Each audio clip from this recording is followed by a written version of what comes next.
영으로 내 안에 계신 주를 부르리.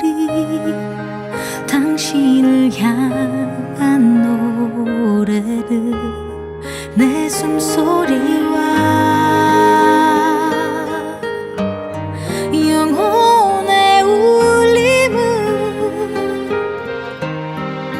귀 기울여 듣고 계시죠. 당신을 향한 노래를 주님도 나와 함께 호흡하며 생명의 노래 불러 존귀한 숨결로 부르시네 하늘의 노래를. 내 안에서 당신이 함께 부르시네. 세상이 알 수도 없는 사랑의 외침을 내 안에서 당신과 함께 노래하네. 세상을 위로하시는 하늘의 노래를.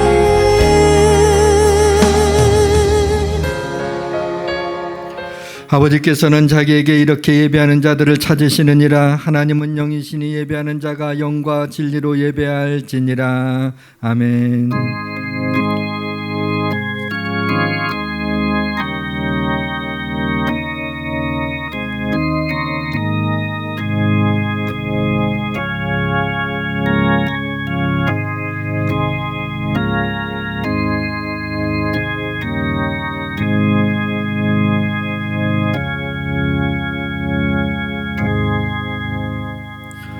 오직 여호와는 그 성전에 계시니 온 땅은 그 앞에서 잠잠할지니라. 시와 찬송과 신령한 노래들로 서로 화답하며 너희의 마음으로 주께 노래하며 찬송할지어다.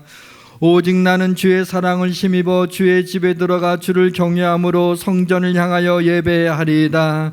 영광과 찬양을 받으시기에 합당하신 하나님께 무릎을 꿇었습니다.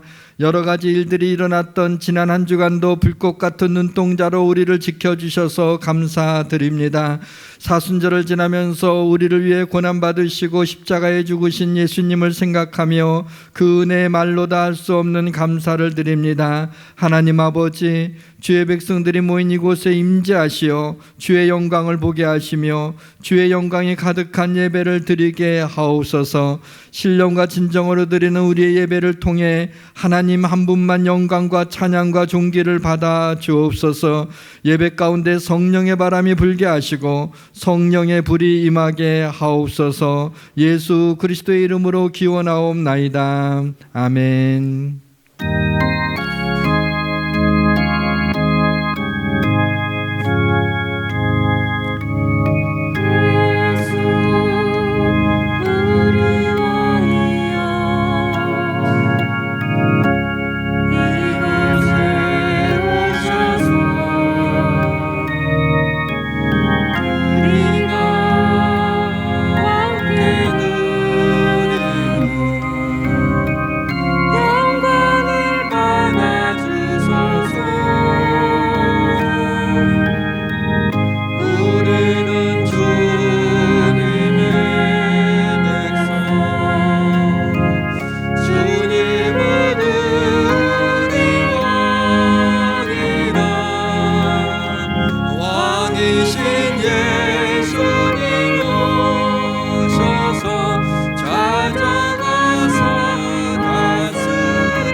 나는 전능하신 아버지 하나님 천지의 창조주를 믿습니다.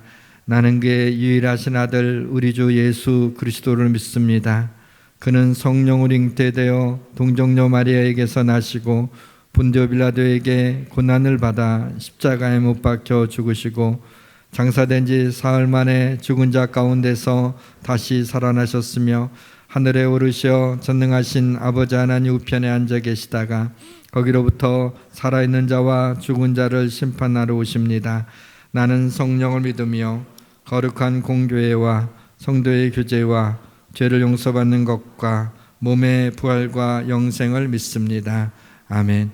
여호와는 나의 목자시니 내게 부족함이 없으리로다. 그가 나를 푸른 풀밭에 누이시며 쉴만한 물가로 인도하시는도다. 내 영혼을 소생시키시고 자기 이름을 위하여 의의 길로 인도하시는도다. 내가 사망의 음침한 골짜기로 다닐지라도 해를 두려워하지 않을 것은 주께서 나와 함께 하심이라. 주의 지팡이와 막대기가 나를 안위하시나이다. 주께서 내 원수의 목전에서 내게 상을 차려주시고 기름을 내 머리에 부으셨으니 내 잔이 넘치나이다. 내 평생의 선하심과 인자하심이 반드시 나를 따르리니 내가 여호와의 집에 영원히 살리로다. 아멘.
사랑과 은혜가 풍성하신 하나님 아버지, 거룩한 주일을 맞아 예배의 자리로 인도하여 주시니 감사드립니다. 아멘. 주님 홀로 영광 받아 주시옵소서. 아멘. 하나님 아버지, 지난 한 주간도 세상 속에서 살면서 많은 죄를 졌음을 고백합니다. 세상과 타협하고 나 자신의 유익만 구하며 살았던 우리들을 용서하여 주시옵소서. 아멘. 이 시간 회개하는 심령 위에 주님 십자가의 보혈로 정결하게 하여 주시옵소서. 아멘. 코로나 전염병이 장기화되고 있습니다. 하나님께서 이 나라 민족을 붙드심을 믿사옵니다. 아멘. 이 땅을 긍휼히 여겨 주시옵소서. 이 사태를 하루속히 종식하여 주시기를 기도드립니다. 아멘. 사순절 기간입니다. 탄소금식과 주님의 고난을 묵상함으로 주님만을 생각하고 바라보게 하여 주시옵소서. 아멘. 육신의 질병으로 고통받는 성도들이 있습니다. 말씀과 능력으로 치유하여 주시고 회복시켜 주시옵소서. 아멘. 우리 예수양교회가 말씀과 기도, 사랑과 헌신으로 다음 세대를 세워가는 소망이 넘치는 교회 되게 하여 주시옵소서. 아멘. 보이지 않는 곳에서 수고하는 모든 손길과 많은 부서들이 있습니다. 모든 기관들이 협력하여 선을 이루게 하여 주시고 아멘. 예배를 돕는 부부 목사님, 전도사님 가정에 은혜 충만히 내려 주시옵소서. 아멘. 오늘 말씀을 전하는 담임 목사님, 성령의 두루마리를 덧입혀 주셔서 귀한 생명의 말씀 선포할 때 모든 성도들의 기도 제목들이 형통하게 하여 주시옵소서. 아멘. 주님께 올려드리는 찬양 기쁘게 흠양하여 주시옵소서. 아멘. 이 모든 간구를 감사드리며 예수님의 이름으로 기도드립니다. 아멘.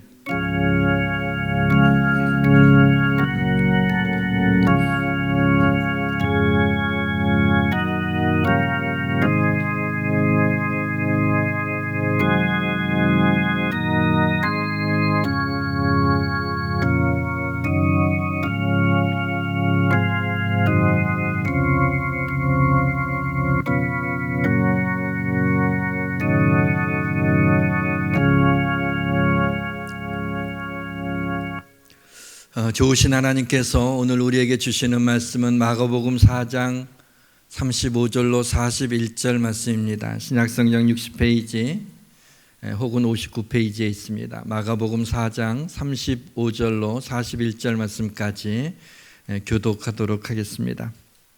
제가 먼저 받들어 있습니다. 그날 저물 때 제자들에게 이르시되 우리가 저편으로 건너가자 하시니 그들이 무리를 떠나 예수를 배에 계신 그대로 모시고 가매 다른 배들도 함께 하더니 큰 광풍이 일어나며 물결이 배에 부딪혀 들어와 배에 가득하게 되었더라. 예수께서는 그물에서 베개를 베고 주무시더니 제자들이 깨우며 이르되 선생님이여 우리가 죽게 된 것을 돌보지 아니하시나이까 하니 예수께서 깨어 바람을 꾸짖으시며 바다더러 이르시되 잠잠하라 고요하라 하시니 바람이 그치고 아주 잔잔하여지더라. 이에 제자들에게 이르시되 어찌하여 이렇게 무서워하느냐 너희가 어찌 믿음이 없느냐 하시니 같이 있습니다. 그들이 심히 두려워하여 서로 말하되 그가 누구이기에 바람과 바다도 순종하는가 하였더라. 아멘. 박인영 집사님 특송 읽겠습니다.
내가 죄를 짓지 않았소가 아니라 내가 너를 못 잊어고 사랑하는 까닭을 내가 너를 영원히 사랑함이라.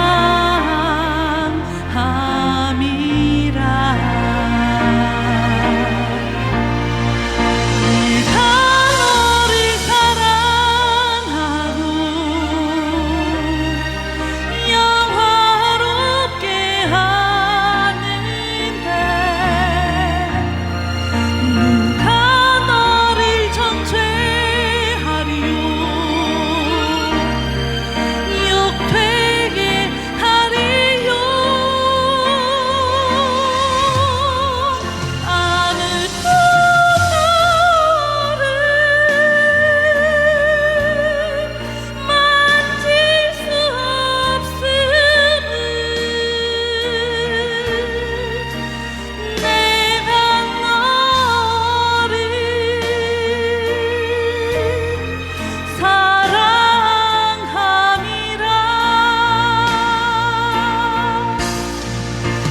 내가 너를 사랑하고 영화롭게 하는데 누가 너를 정죄하리요 욕되게 하리요. 아무도 너를 만질 수 없음을 내가 너를 사랑함이라.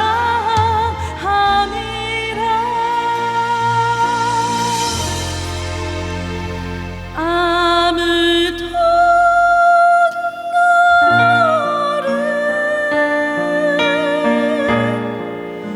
만질 수 없음을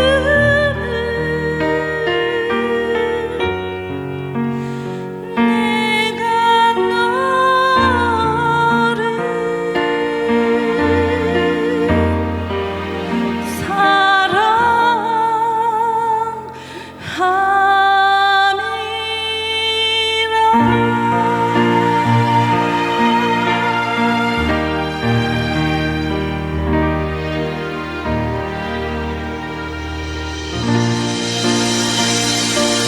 고맙습니다.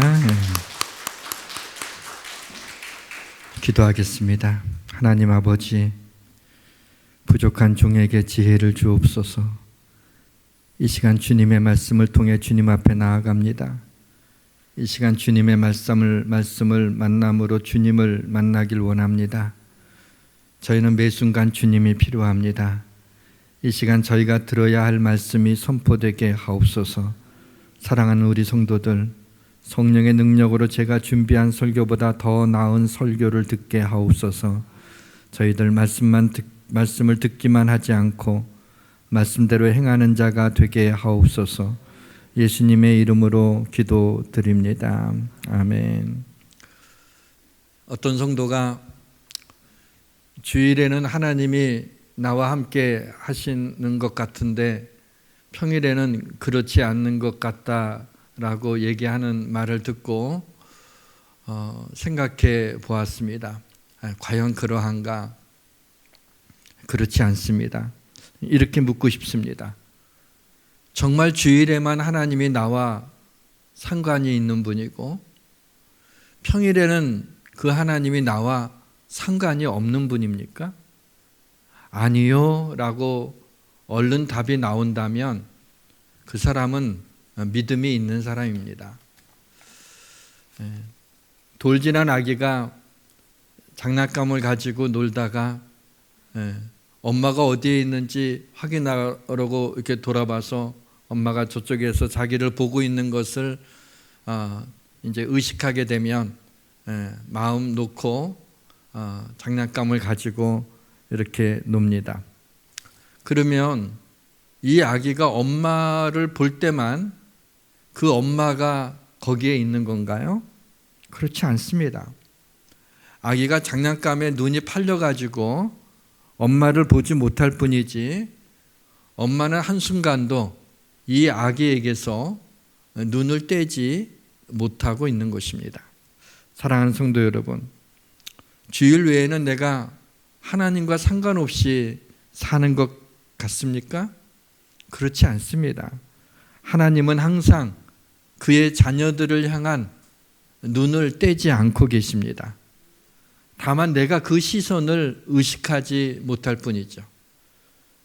나같이 믿음이 연약하고 나같이 이렇게 부족하고 슬금슬금 죄를 짓는 나 같은 놈은 하나님이 평일에는 그래 주일날은 예배하러 교회로도 오지만은 평일에는 하나님의 뜻대로 살지 못하는 나를 하나님이 돌아보시지 않는 것 같습니까?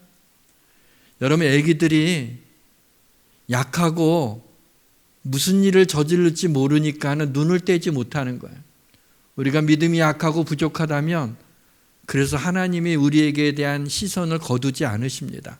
우리를 더 지켜보고 계시고 돌보고 계시고 우리를 보호해 주시는 것입니다. 지난 한 해 동안 어떤 설교를 했는지 제목을 중심으로 설교 주제를 쭉 스크린해 봤습니다. 52주 동안의 설교 말씀들을 대략 보니까 두려워하지 말라라고 하는 그런 주제를 가지고 말씀을 전한 적이 많이 있었더군요. 그만큼 참 두려웠던 한 해였던 것 같습니다. 그러나 하나님께서 작년 한 해 동안에 우리를 지켜주신 그 하나님 앞에 감사를 드립니다. 몇 해 전 그 가버나움에서 8km 떨어진, 이 가버나움은 갈릴리 호수 북쪽에 있는 호숫가의 작은 마을인데 거기에서 8km 떨어진 곳에서 어선의 그 선체가 하나 발견됐습니다. 아주 오래된 거였는데 탄소 측정으로 연대를 추정해 보니까 예수님이 사셨던 기원 후 1세기경 혹은 2세기경의 그 배다라고 그렇게 그 측정 연대가 나왔습니다. 물론 그때 그 발견된 배가 예수님과 제자들이 탔던 배일 확률은 희박하지만은 아마도 예수님과 제자들이 당시에 찾던 배와 유사한 배일 것은 같습니다. 발견된 선체의 길이가 한 8m 정도가 되고 배의 넓이는 2.3m 그리고 높이는 1.4m 정도 된다고 합니다. 그리고 오크 나무하고 향나무로 그 배가 만들어져 있고 한 15명 정도 탈 수 있을 정도의 크기고 그 크기가 일반적인 당시의 배의 크기였던 것입니다. 이제 오늘 본문의 이야기로 좀 들어가 보도록 하겠습니다. 사실 갈릴리는 호수인데 성경에 보게 되면 갈릴리 바다라고도 칭하고 때로는 호수라고도 하고 게네사렛 호수, 뭐 디베랴 바다 이렇게 여러 가지 명칭으로 이렇게 불려지고 있습니다. 근데 이게 사실은 호수인데 육지 안에 갇혀 있는 물인데 왜 바다라고 일컫냐면 시브리어에서는 물이 많은 곳을 바다라고 일컫습니다. 그러니까는 그 시브리어의 한 단어가 호수라고 하는 의미도 가지고 있고 바다라고 하는 의미도 가지고 있는데 그것은 물이 굉장히 많은 곳을 그렇게 부르기 때문에 그렇습니다. 갈릴리 바닷가에 예수님의 말씀을 듣고자 하는 사람들이 많이 모여들었습니다. 그리고 할 수만 있으면 그 당시에는 이런 스피커 같은 게 없을 터였으니까 예수님께 가까이 와서 예수님의 말씀을 듣고자 하는 그러한 사람들이 많이 있어서 예수님 말씀을 전할 수가 없었어요. 그래서 그 갈릴리 호숫가에 있는 배를 타고 그 약간 육지에서 조금 떨어지게 만든 다음에 배에 서서 무리들한테 하나님의 말씀을 전했던 것이죠. 그렇게 말씀을 가르치고 나서 어느덧 땅거미가 지게 되고 날이 저물고 어둡게 되었습니다. 이제 말씀을 듣던 무리들이 각자 집으로 돌아가고 예수님은 제자들한테 이제 호수 건너편의 거라사 지방으로 이제 가자라고 말씀을 하십니다. 이때까지만 해도 제자들은 이제 갈릴리 호수 건너편으로 가게 되면 하루의 피로를 좀 풀 수 있고 잘 쉴 수 있을 거라는 기대를 가지고 있었습니다. 그러나 그날 밤에 일어났던 일은 제자들의 이러한 기대를 어긋나게 했습니다. 잊혀질 수 없는 밤이 되었습니다. 2000년이 지난 지금도 우리는 오늘 그 이야기를 하고 있습니다. 갈릴리 호수 북쪽에 있는 헐몬산이라고 있는데 이 헐몬산은 굉장히 높은 산이고 꼭대기에는 눈도 쌓여 있을 정도의 높은 산입니다.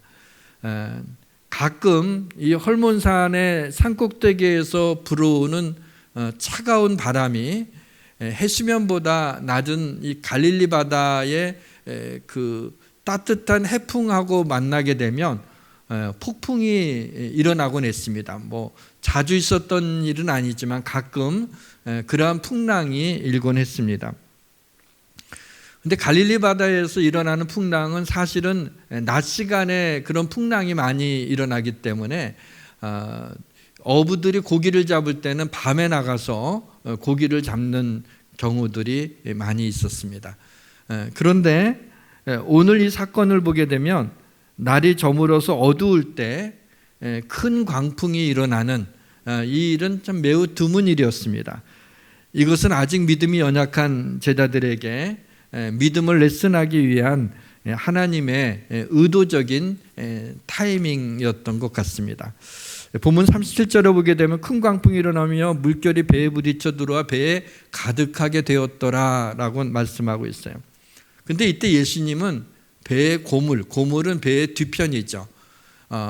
배의 후미에서 베개를 베고 주무시고 계시는 거예요. 육신을 입으신 예수님은 날마다 주무셨겠죠. 그런데 성경 전체를 통해서 오늘 본문 38절에만 예수님이 주무셨다라고 하는 표현이 나와요. 그러니까 주무시는 장면은 이 장면에서밖에는 나오지를 않습니다. 근데 아무리 피곤하셨다고 하지만 이렇게 파도가 몰아치고 있는데 좁은 배 안에서 어떻게 주무실 수 있을까라고 하는 좀 의문이 듭니다. 과연 예수님은 주무시고 계신 것인가? 아니면 실눈을 뜨고 제자들이 어떻게 하나 보자 하고 그렇게 자는 척하고 계신 것인가? 그래서 본문의 흐름을 보게 되면 쭉 본문을 여러 번 읽어보게 되면 예수님이 자는 척하고 계신 것은 아니라는 것을 어렵지 않게 알 수가 있습니다. 아마도 예수님이 배에 타자마자 주무시지는 않으셨겠죠. 제자들하고 얘기도 하고 뭐 이렇게 하다가 육신을 입고 있었고 하루도 쉬지 못하는 말씀을 전하고 병자들을 고치고 귀신을 쫓아내고 이런 사역을 했던 주님의 육신이 너무 피곤해서 배가 갈릴리 호수 한가운데쯤 이르게 되었을 때 깊은 잠에 빠져드신 것입니다. 우리가 살다가 어려운 일을 당할 때 하나님 앞에 우리가 부르짖습니다. 하나님, 어려운 일 당하고 있어요 하고 하나님 어려움에서 나를 건져달라고, 이 고난이 나에게서 지나가게 해달라고 하나님 앞에 그렇게 기도를 해도 하나님이 응답을 안 하실 때가 있어요. 하나님이 못 듣는 척하고 계시는 때가 있어요. 그럴 때는 하나님이 주무시고 계시나, 왜 내 기도에 응답을 안 해주시나 하고 그런 마음이 들 때가 있죠. 사실은 시편을 기록한 어떤 사람도 같은 생각을 했던 것입니다. 주여 깨소서 어찌하여 주무시나이까 일어나시고 우리를 영원히 버리지 마소서 그랬어요. 근데 사실은 시편에 보게 되면 하나님은 졸지도 아니하시고 주무시지도 아니하신다 그랬습니다. 그렇다면 바로 하나님의 때에 우리의 기도에 응답하신다는 것을 알 수 있습니다. 배에 물이 가득하게 차게 되니까 그때서야 제자들이 선생님이여 우리가 죽게 된 것을 돌보지 아니하시나이까 라고 하면서 예수님을 깨웁니다. 제자들은 폭풍 가운데 주무시고 계신 예수님을 깨울 때 어떻게 깨우셨을까? 지금 위급한 상황인데 지금 다들 배에 물이 차가지고 그 배에 있는 물을 퍼내고 막 지금 뭐 난리가 아닌데 주무시고 계신 예수님을 보고 좀 화가 나서 좀 거칠고 무례하게 지금 어느 때인데 주무시냐고 일어나시라고 하면서 깨웠을까요? 아니면 예수님이라면 이 상황을 어떻게 하실 수 있지 않을까라고 하는 그런 기대를 가지고 주님 좀 일어나셔서 우리를 좀 도와달라고 이렇게 좀 부드럽게 주님을 깨우셨을까요? 그거는 뭐 알 수가 없습니다. 알 수가 없지만은 아마 급박한 상황이기 때문에 약간 좀 거칠게 주님을 깨우지 않았을까라는 생각이 듭니다. 아무튼 예수님이 깨어서 일어납니다. 일어나서 바람을 꾸짖으시면서 큰 광풍으로 인한 큰 파도보다 더 큰 소리로 바다를 향해 외치는 거예요. 잠잠하라, 고요하라 하고 큰 소리로 외치게 되었을 때 바람이 그치고 한순간에 바다가 잔잔해졌습니다. 저는 이 장면을 생각하면서 마치 우리가 집에 주차를 하고 집에 올라가려고 이제 시동 걸어져 있으니까 시동을 딱 껐을 때 한순간에 그 시끄러운 자동차 엔진 소리가 조용해지잖아요. 그런 것처럼 그 자동차 키로 누를 때 한순간에 조용해지는 것처럼 엔진이 꺼지는 것처럼 그 광풍이 몰아치던 그 밤에 파도 소리가 주님의 한마디 말씀에 조용해지게 된 것입니다. 시편에 보면은 주께서 바다의 파도를 다스리시며 그 파도가 일어날 때에 잔잔하게 하시나이다. 그러니까 바다의 파도를 잔잔하게 하시는 것은 하나님이시라는 거예요. 예수님이 하나님으로서 이 일을 행했다는 것을 보여주고 있는 것입니다. 바다가 잔잔해졌을 때 제자들과 예수님이 어떻게 했을까? 여러분 생각해 보셨어요? 막 생명의 위협을 느끼면서 배가 물이 차고 이제 전복되게 생겼고 죽을지 모르는 그런 위급한 상황 속에 주님이 일어나셔서 잔잔하라, 고요하라. 정말 그렇게 되면은 어떻겠어요? 제자들과 예수님이 하이파이브를 했을까요? 와, 멋있다 말이죠. 아니면 제자들이 예수님을 향해서 막 박수를 치며 와, 우리 선생님 대단하다고 했을까요? 그 순간에 제자들은 그 폭풍, 좀 전에 폭풍의 그 두려움보다 앞에 계신 분이 그 폭풍을 다스리는 창조주라고 하는 사실 앞에서 더 큰 두려움을 갖게 되었던 것입니다. 큰 광풍은 자연현상으로 자주는 아니지만 종종 일어났던 그런 자연현상이었어요. 그게 무서웠지만 놀라지는 않았어요. 그런데 그 파도를 꾸짖고 바다를 향해 잔잔하라고 고요하라고 할 적에 그 말하는 순간에 한순간에 조용해지는 것을 보면서 이것은 자연현상으로 설명되지 아니한 그분이 하나님으로서 이 말씀을 선포했다는 것에 유대인들은 하나님을 배웠을 때 죽을지 모른다고 하는 두려움이 있었거든. 이분이 하나님이시라는 것을 알게 될 때 제자들의 마음엔 더 큰 두려움으로 요동치기 시작을 했던 것입니다. 사실 큰 풍랑이 일어났을 때 제자들이 놓친 것이 하나 있어요. 지금 예수님과 한 배를 타고 있었다는 것의 의미를 깨닫지 못했던 거예요. 풍랑을 다스리는 하나님이신 그분이 지금 이 배에 함께 타고 있다는 것이 무슨 의미인지를 알지 못했던 거죠. 제자들은 생명을 주관하시는 주님을 앞에 두고 바다와 바람을 다스리는 주님을 믿지 못했던 것입니다. 예수님이 제자들한테 어찌하여 이렇게 두려워했느냐? 너희가 어찌 믿음이 없느냐? 그랬어요. 이 말씀도 책망조로 속상하셔서 그렇게 하셨는지 아니면 좀 안쓰러워하는 마음으로 이렇게 좀 온유한 톤으로 그런 말씀을 하셨는지는 잘 모르겠어요. 그러나 이 말씀은 어떤 뜻인가요? 내가 너희와 함께 있는데 왜 두려워하느냐? 너희들은 바다의 거친 풍랑은 볼 줄 알면서 바다를 지은 나를 보지 못하느냐? 라고 이렇게 말씀하시는 것 같습니다. 주님이 여기서 말씀하시고 싶은 거는 제자들의 그 무서워하는 이유가 풍랑이 커서가 아니라 믿음이 없기 때문이라는 것입니다. 우리가 우리의 인생을 살다 보게 되면, 인생을 항해하다 보게 되면 거센 풍랑을 만날 때가 있어요. 우리의 힘으로 컨트롤되지 못하는 노로 배를 저을 수 없을 정도의 그런 어려움을 만날 때가 있어요. 그러나 그 풍랑의 크기가 우리 두려움의 크기를 결정짓는 게 아니에요. 그 풍랑 가운데서도 그 풍랑을 다스리시는 하나님이신 주님이 나의 하나님이라고 지금 나와 함께 하신다는 사실을 믿으면 그것이 그렇게 두렵지 않다는 것입니다. 41절에 제자들이 심히 두려워하며 서로 바라보면서 얘기하는 말입니다.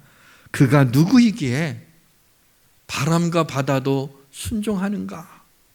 누구이기에 이런 일이 일어날 수 있느냐라고 얘기합니다. 이것은 바로 시편 107편 23절에 30절의 말씀, 하나님이 행하신 이 일을 주님이 갈릴리 바다에서 성취하신 것입니다. 배들을 바다에 띄우며 큰 물에서 일을 하는 자는 여호와께서 행하신 일들과 그의 기이한 일들을 깊은 바다에서 보나니 여호와께서 명령하신즉 광풍이 일어나 바다 물결을 일으키는도다. 그들이 하늘로 솟구쳤다가 깊은 곳으로 내려가나니 그 위험 때문에 그들의 영혼이 녹는도다. 그들이 이리저리 구르며 취한 자같이 비틀거리니 그들의 모든 지각이 혼돈 속에 빠지는도다.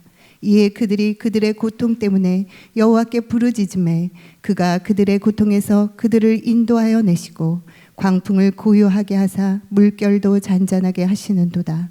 그들이 평온함으로 말미암아 기뻐하는 중에 여호와께서 그들이 바라는 항구로 인도하시는도다. 광풍을 고요하게 하시고 물결을 잔잔하게 하시는 이는 하나님이에요. 시편에 기록한 하나님이 행하시는 일들을 주님이 지금 제자들 앞에서 갈릴리 바다를 꾸짖으시며 파도를 꾸짖고 바다를 잔잔하게 그 일을 행하고 있지 않습니까? 그럼 우리는 무엇을 두려워하고 있습니까?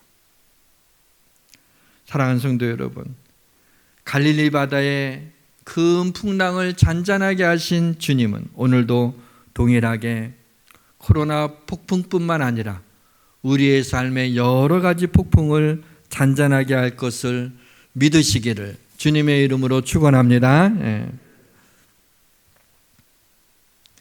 인생에는 언제나 풍랑이 일게 되어 있습니다. 주님이 그 배에 제자들과 함께 있었는데도 그 풍랑이 일어났습니다. 우리는 우리 자녀들이 나처럼 좀 고생하지 않고 좀 험한 일 만나지 않고 좀 꽃길 같은 꽃밭을 꽃길을 좀 걸어가면 좋겠다.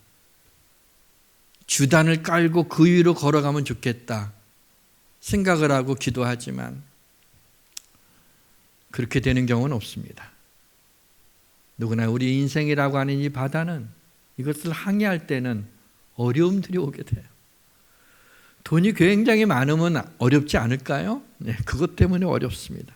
돈이 없으면 또 없는 것 때문에 어렵습니다.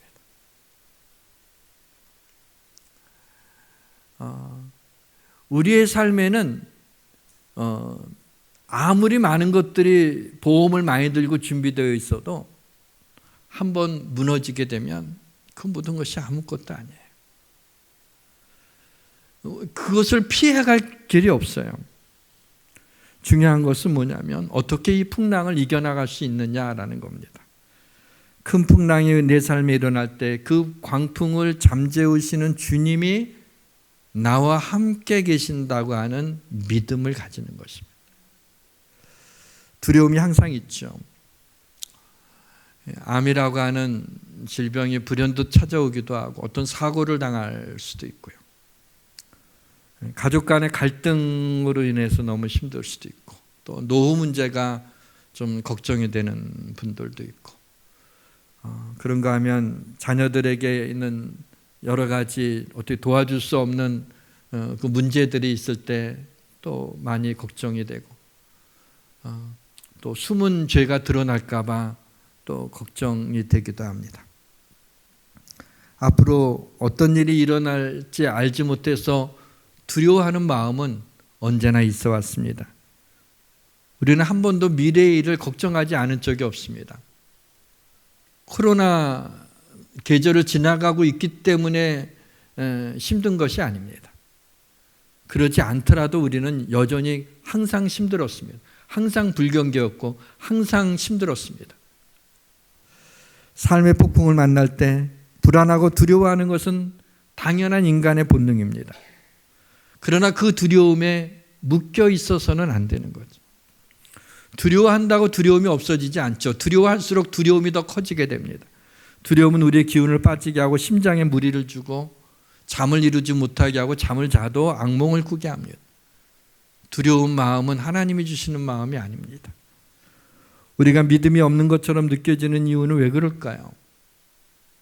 이전에 베푸신 하나님의 은혜를 기억하지 않기 때문에 그렇습니다. 뒤돌아보게 되면은 누구나 하나님의 손길을 찾을 수가 있습니다. 때로는 흐릿하게나마 하나님의 손길을 찾을 수도 있고 때로는 뚜렷하게 하나님의 보살피신 은혜를 베푸신 그 손길을 찾을 수가 있습니다. 오늘 이 갈릴리 바다에서 이런 일을 만난 이 제자들이 처음엔 큰 풍랑 때문에 놀라고 두려웠고 또 그 풍랑을 잔잔케 하시는 하나님이신 주님 앞에 또 놀라고 또 두려워하는 장면을 봅니다.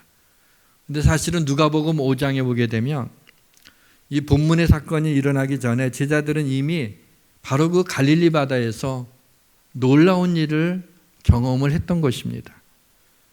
베드로하고 세베대의 아들 야고보와 요한을 제자로 부르실 때였습니다. 시몬, 베드로의 예전 이름이 시몬이죠. 시몬이 밤새도록 그물을 내려서 고기를 잡았는데 잡은 것이 없었어요. 그래서 시몬이 이제 배를 대고 육지에서 그물을 씻고 있을 때였습니다. 예수님이 그쪽에 오시자 많은 무리들이 역시 예수님을 따라서 오게 됩니다. 주님의 말씀을 들으려고 왔던 거죠. 그런데 주님이 시몬의 배에 올라타는 거예요. 시몬이 얼마나 놀랐을까요? 사실 예수님은 당시 유명하신 분이었거든요. 그런데 자기 배에 오르시고 육지에서 조금 배를 띄우라고 얘기하죠. 항상 그렇게 말씀을 전하셨거든요. 시몬이 영광스러운 마음을 가지고 가슴이 아마 두근두근 했을 것 같아요. 오늘 주님이 우리 가운데 오신다면, 우리 집에 오신다면 어떨까요? 얼마나 가슴이 두근거릴까요? 그런 마음이었을 것 같아요. 그리고 띄우고 주님이 사람들한테 말씀을 선포하시고 이제 말씀을 마치고 난 다음에 시몬에게 깊은 데로 가서 그물을 내리자 이렇게 얘기를 해요. 시몬이 제가 밤새도록 그물을 내려서 고기를 잡으려고 했는데 잡은 것이 없습니다. 근데 그렇게 말씀하시니까, 왜냐하면 지금 주님의 말씀을 들은 직후잖아요. 믿음이 아주 팔팔하게 살아있을 때죠. 그러니까 말씀에 의지하여, 주님이 하신 말씀, 예수님이 하신 말씀이라면 의지해서 내가 그물을 내리리다. 그래서 깊은 곳에 가서 그물을 내렸어요. 그런데 고기가 얼마나 많이 잡히는지, 아마 주님이 그물을 내리라 하고 했을 때 갈릴리 바닷속에 있는 모든 고기들한테 무슨 전자파 같은 거, 무슨 파라 그래야 되나, 알파, 베타, 오메가, 파 뭐 아무튼 다 보내갖고 모여들게 한 것 같아요. 그냥 얼마나 많이 모여드는지 그물을 끌어올리라고 그러는데 고기가 너무 많이 잡혀갖고 끌어올릴 수가 없어서 친구였던 야고보와 요한의 배에 손짓을 해서 와서 하라. 2배 가득하고 배가 물에 잠길 정도로 그런, 이때 보통 사람들 같으면 돈 많이 벌었다, 만선이다 하고 좋아할 텐데 시몬이 이걸 보고 있다가 이건 있을 수 없는 일이에요. 어부였던 잔뼈가 굵은 시몬이 볼 때는 있을 수 없는 일이 일어났어요. 그분이 하나님이시라는 걸 알게 됐죠. 그래서 주여 나를 떠나소서, 나는 죄인이로소이다. 감당할 수가 없었던 거예요. 주님 앞에 설 수가 없었어요.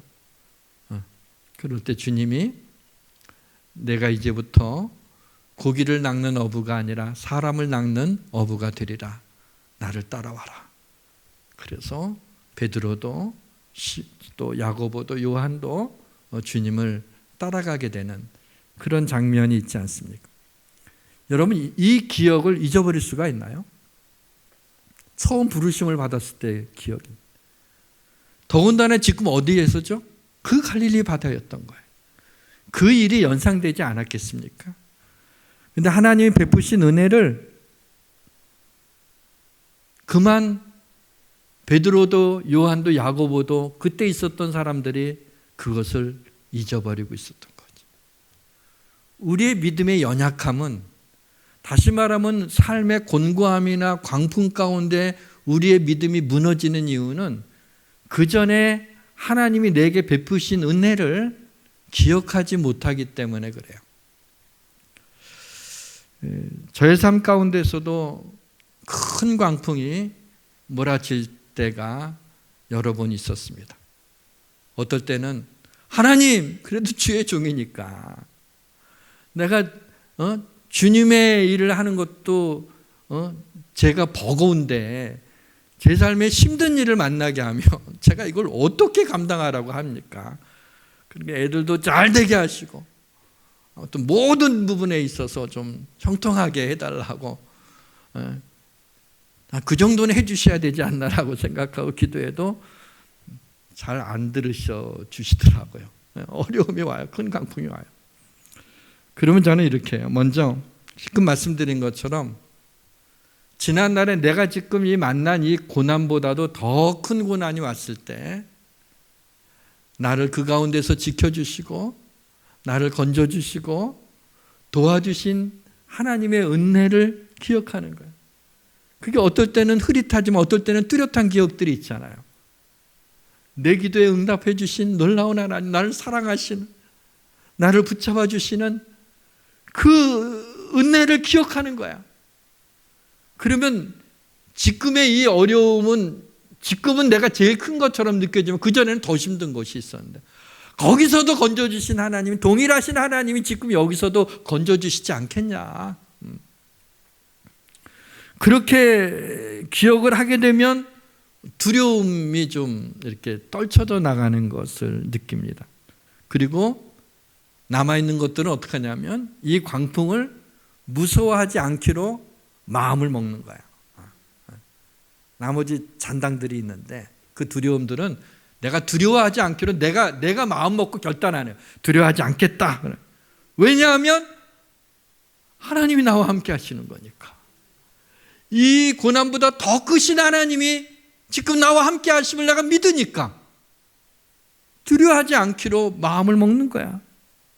또 좀 더 현실적인 이유에서는 내가 할 수 있는 게 없으니까.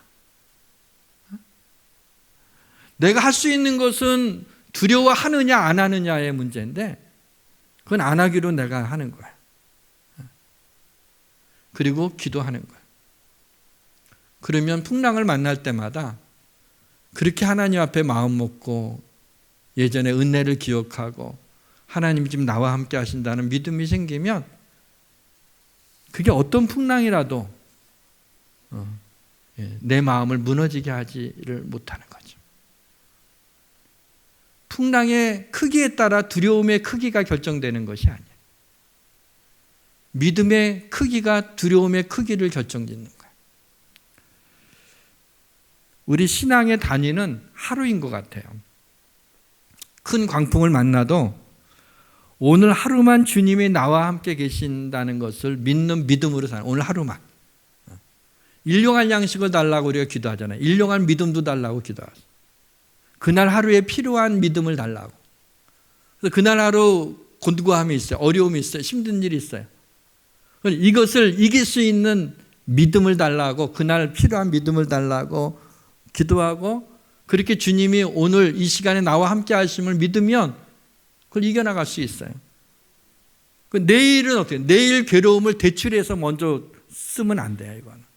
내일 괴로움은 내일 괴로워하는 거야. 주님이 그러셨잖아요. 내일 일을 염려하지 말라. 내일 일은 내일이 염려할 것이요. 그날의 하루의 괴로움은 그날로 족하다. 왜? 안 그래도 힘든 인생인데 왜 내일 것까지 괴로운 거를, 모레 것까지 그래. 어떤 사람은 죽을 때까지 괴로운 거를 다 끌어다가 막 자기 어깨에 짊어지고 사는 거야. 그건 십자가가 아니에요. 주님은 그걸 내려놓으라고 주님이 십자가를 지신 거지. 우리한테 그걸 지라고 한 게 아니거든. 근데 우리는 그렇게 하잖아. 그러니까 내일 되면 내일이 또 오늘이잖아. 그러면 또 그날에 필요한 은혜를 달라고, 주님이 지금 나와 함께 하심을 믿는 믿음을 달라고 하는 거예요. 그러면 어떤 두려움이든 우리가 이겨나갈 수 있죠. 여러분, 고난은 꼭 옵니다. 그런데 고난은 꼭 지나갑니다. 영원히 지속되는 게 없어요. 이길 수가 있는 거예요. 고난이 와도 그걸 두려워하지 않으면 나중에는 고난이 지쳐갖고 못 와요. 쟤는 고난을 줘봤자 할렐루야 그러고 찬양하고 감사하니까 마귀가 고난을 자꾸 줄래다가 재미없어서 못해. 그런데 조금만 어려우면 어떡해 뭐 이러면 재밌다. 그리고 마귀가 자꾸 고난을 주는. 여러분, 애들이 뭐 왕따를 당하거나 이렇게 좀 이렇게 이지메라 그러죠, 일본 말로는. 이렇게 좀 막 애들이 괴롭히는 애들을 왜 그런, 저는 학교에 있어 봐서 알잖아요. 10년 동안 남자 중학교도 있었고 여자 고등학교도 있었는데 그런 애들이 있어요. 괴롭히는 애들은 물론 못했죠. 근데 왜 괴롭히냐면 건들면 반응이 있어. 톡 건들면 왜 그래? 이러면은 뭘 왜 그래 마 하고 그때부터 혼나는 거예요. 반응을 안 보이든지 아니면 콱 하고 한번 선빵 날리든지, 아무튼 재미가 없어야 돼요. 뭘 건들면은 그게 아무것도 아니어야 돼요. 그러면 쟤는 건드려봤자 소용이 없다 그러면 안 건드려. 왜 어떤 사람은 목사님 나는 왜 날마다 이렇게 힘들거네.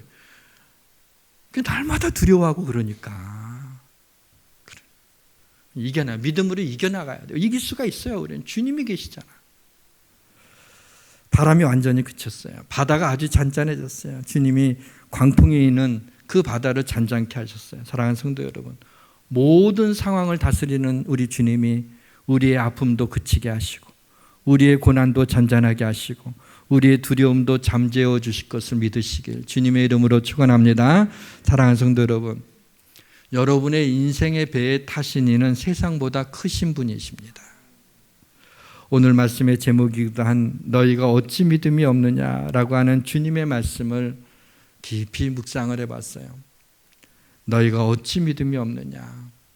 그래서 이것을 제목으로 삼았습니다. 너희가 어찌 믿음이 없느냐. 이 말씀이 무슨 뜻일까? 처음에는 너희가 어찌 믿음이 없느냐라는 이 주님의 말씀이 책망으로 들렸어요. 응? 이렇게 믿음이 없냐? 하고 책망으로 들렸어요. 그 다음에는 이 말씀을 깊이 묵상하는데 너희가 어찌 믿음이 없느냐가 책망이 아니라 주님이 안타까움으로, 안쓰러워하면서 이렇게 하시는 말씀으로 또 이렇게 들렸어요. 그러다 좀 더 깊이 이 말씀을 이렇게 계속 이렇게 생각하는 가운데 이렇게 저한테는 해석되어서 들렸어요. 너희가 어찌 믿음이 없느냐, 이 말은 너희에게는 이미 믿음이 있다. 믿음이 있다. 믿음이 있는데 왜 믿음이 없는 것 같이 사니? 어찌해서 무서워하니? 무서워하지 말아라. 내가 너와 함께 있지 않니? 그렇게 해석되어서 들려지더라고요. 말씀의 문을 닫겠습니다. 여러분은 믿음을 한번 체크해 보았으면 좋겠는데, 여러분이 제가 던지는 질문에 믿으시면 그냥 아멘으로 화답하시고요. 그냥 잘 못 믿겠으면 그냥 가만히 입 다물고 있어도 괜찮습니다. 예. 정직하게 하셔야 돼요. 사랑하는 성도 여러분, 예수님이 나를 위해 십자가에 달려 죽으시고 다시 살아나셨음을 믿습니까? 예수님이 십자가에서 흘리신 그 피가 나의 죄를 용서해 주시는 능력이 됨을 믿습니까? 그렇다면 여러분에겐 분명히 믿음이 있는 거예요. 주의 성령으로 하지 아니하고서는 이게 믿어질 수가 없는 얘기예요. 이게 어떻게 믿어져요? 증거가 어디 있어요? 내 안에 성령께서 이게 믿어지게 하신 거예요. 그러면 믿음이 있는 거죠. 겨자씨만한 믿음이 있더라도 이 산더러들어 바다에 던지라면 그대로 될 것이라 하는데 우리에게 겨자씨만한 믿음은 있잖아요. 그러면 믿음이 있는 거예요. 믿음이 약할 수 있어요. 믿음이 작을 수 있어요. 그래서 좀 주님한테 혼날 수도 있어요. 그 다음에 믿음이 없는 게 아니란 말이죠.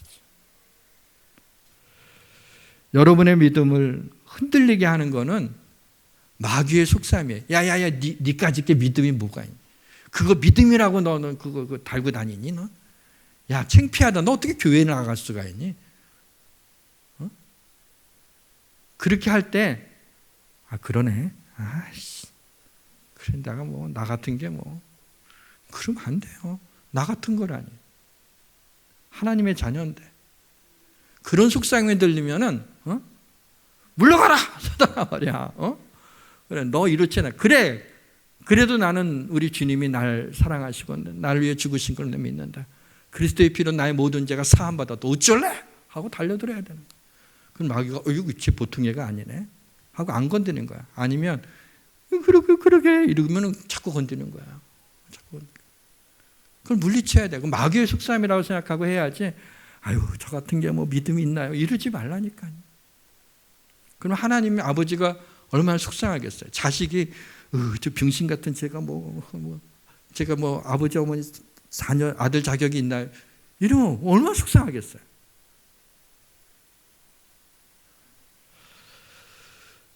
세 줄 광풍 대처법. 첫째, 당신은 이미 믿음이 있습니다. 광풍이 올 때 믿음이 있다는 걸 아셔야 돼요. 두 번째, 지난날에 나를 지켜준 하나님의 은혜를 기억하십시오. 하나님의 은혜. 세 번째, 세 줄.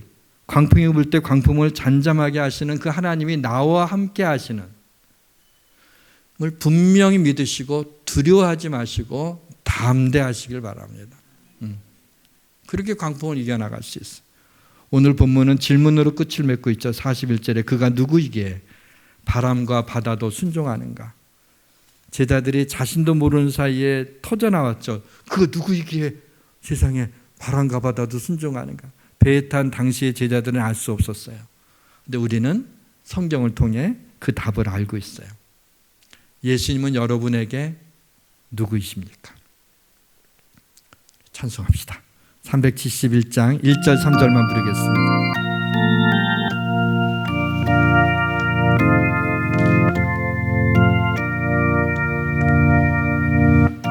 구주여 광풍이 불어 그 물결이 일어나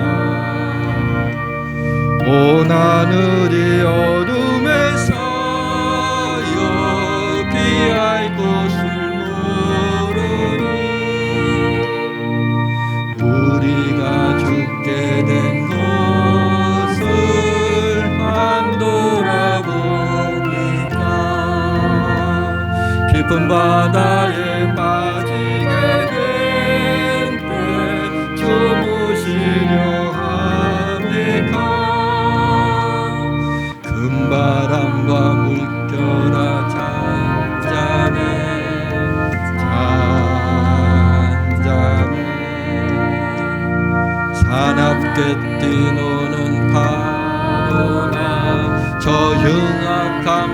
막이나 아무것도 두 편안히 잠들어 누실 때 뒤엎어놓는 여기 없도다.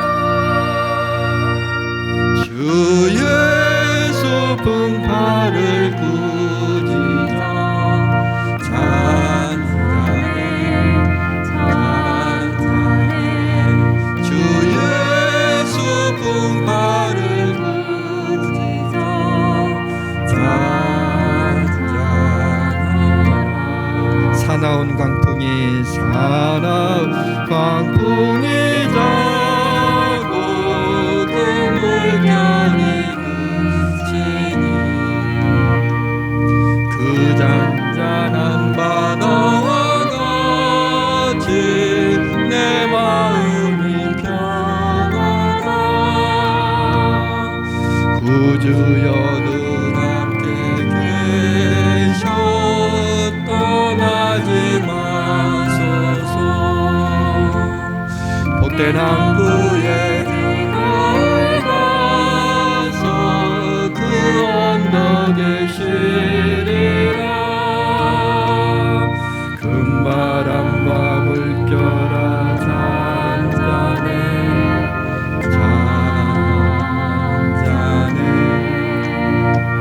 사납게 뛰노는 파도나 저 흉악한 막이나 아무것도 주 편안히 잠들어 계신데 뒤엎어놓는 여기 없도다. 주 예수 분파를 꾸짖어 찬양해 찬양해 주 예수 분파를 꾸짖어 찬양하라. 기도하겠습니다. 하나님 아버지, 어떻게 되겠지라는 막연한 믿음이 아니라 확실하고 견고한 닷과 같은 믿음을 우리에게 주옵소서. 우리에게 필요한 위로와 소망을 주옵소서. 바람과 파도도 순종하게 하시는 예수님의 이름으로 기도드립니다. 아멘.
하나님 아버지, 이 시간 드리는 예물에 우리의 믿음과 사랑과 감사를 담아 하나님께 봉헌했습니다.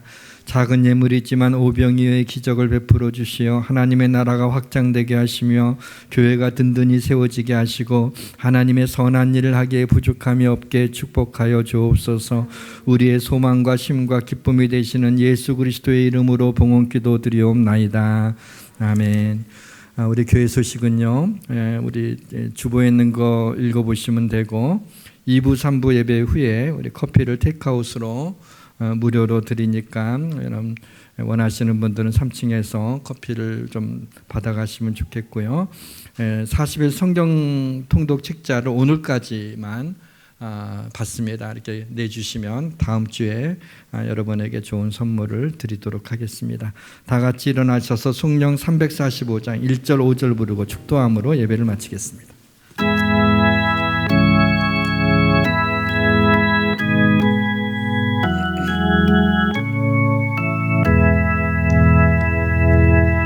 캄캄한 밤 사나운 바람 부을 때 망각장 망망한 바다에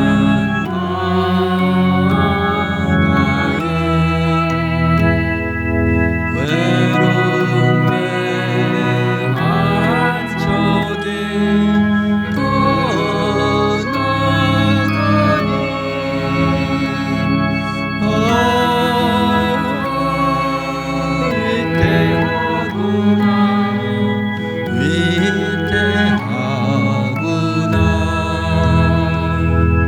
모진 바람 또한 금물결이 제 아무리 성내어 덮쳐도 권능에서 그 노를 저으시니